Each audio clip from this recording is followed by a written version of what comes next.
જય સ્વામિનારાયણ. જાળિયા ગામ છે ને, ત્યાં એક વૃદ્ધ માજી હતા, ભગવાન સ્વામિનારાયણ અઠંગ ભક્ત.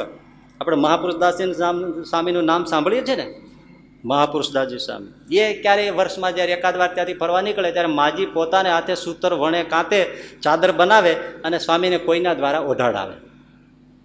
આ એનો નિયમ. તો આવું 2-3 વર્ષથી આમ ચાલતું છે. એકવાર માજી આમ રેટીઓ કાઢતા હતા, એમાં અજવાળું થયું. માજી આમ સામે જોયું, 3 છોગલા વાળો સહજાનંદ સ્વામી માજી સામે ઉભા હતા. માજી પગે લાગ્યા, અરે મારો બાપલિયો, મારો વિહામો, મારો નાથ, અત્યારે પ્રભુ. હા માજી, અમે તમને કહેવા આવ્યા છીએ, તમે મહાપુરુષ દાદીને ચાદર ઓઢાડો છો ને? હા મહારાજ, મહારાજી થાય એટલું કરું છું. હા, પણ વચ્ચે જે હાંધો આવે છે ને એમ કરો માં, હાંધાને પડખે લઈ લ્યો. કેમ મહારાજ? તમે મહાપુરુષ દાસજીને ઓઢાડો છો, એ ચાદર એ ઓઢે છે, પણ એ વચ્ચે હાંધો આવે છે ને મને વાહામાં વાગે છે, માટે વચ્ચે સાંધો કરતા વચ્ચે સાંધો કરતા નહીં.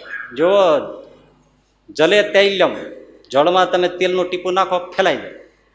ખલે ગુહ્યમ, ખળ પુરુષને તમે ખાનગી વાત કરો, આખા ગામમાં ફેલાઈ જાય. હા, પ્રાગને શાસ્ત્રમ, બુદ્ધિવાન હોય, વિશુદ્ધ પ્રજ્ઞાવાળો, એની પાસે તમે કોઈ પણ શાસ્ત્ર મૂકો તો શાસ્ત્રના અર્થોનો વિસ્તાર થઈ જાય. અને એવી જ રીતે પાત્રે દાનમ, સત્પાત્રમાં તમે દાન કરો તો અનંત ગણું ફેલાઈ જાય, નારાયણ સુધી પહોંચી જાય. જો સુપાત્રમાં આપો તો. એક વૃદ્ધાને 108 બ્રાહ્મણો જમાડવા હતા. ઘણા વર્ષોથી એને મનોરથ હતો મહારાષ્ટ્રમાં, ન કરી શક્યા. છેવટે એમ લાગ્યું કે આ તો 25 વર્ષની મનોરથ કર્યો છે, થાય એમ નથી. વ્રત શરીર થયું છે, મૂડી થોડી છે, આયુષ્ય પણ હશે, હવે કેટલી એક બ્રાહ્મણને જમાડી લઉં. પછી એમ વિચાર થયો કે ક્યાં ગોતવા જાઉં. એકનાથની ઓળખાણ છે તો એકનાથજીને કહું, જમવા આવે ને એક બ્રાહ્મણ તો જમાડી લઉં મરતા મરતા. એકનાથજીને કીધું, પ્રભુ મારે ઘેર ભોજન કરવા આવો. તો કે હું તો અહીંયા જ ભોજન થાય છે અને જમું છું, એટલે હું બહાર ભિક્ષા લેવા જતો નથી. મારે આ એક મનોરથ છે મહારાજ, 108 બ્રાહ્મણની ઈચ્છા હતી ને એકને હવે માંડ જમાડી શકું, આપ આવો.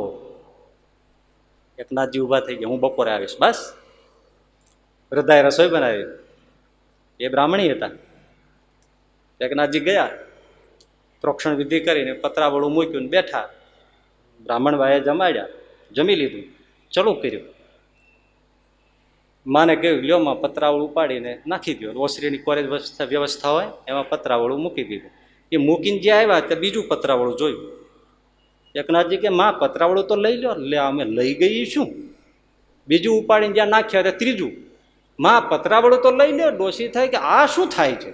આમ પતરાવાળા ઉપાડે નાખે, આમ નાખે. માજી ગણતા ગયા, 108 પતરાવાળા થયા. 108.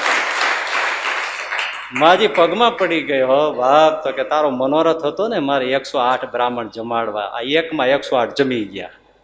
વાહ. એક જમતા બોલી અસંખ્યથી શું સર્યું. 64 પદી. સુપાત્રમાં દાન આપે તો આવી રીતનું કામ થાય છે.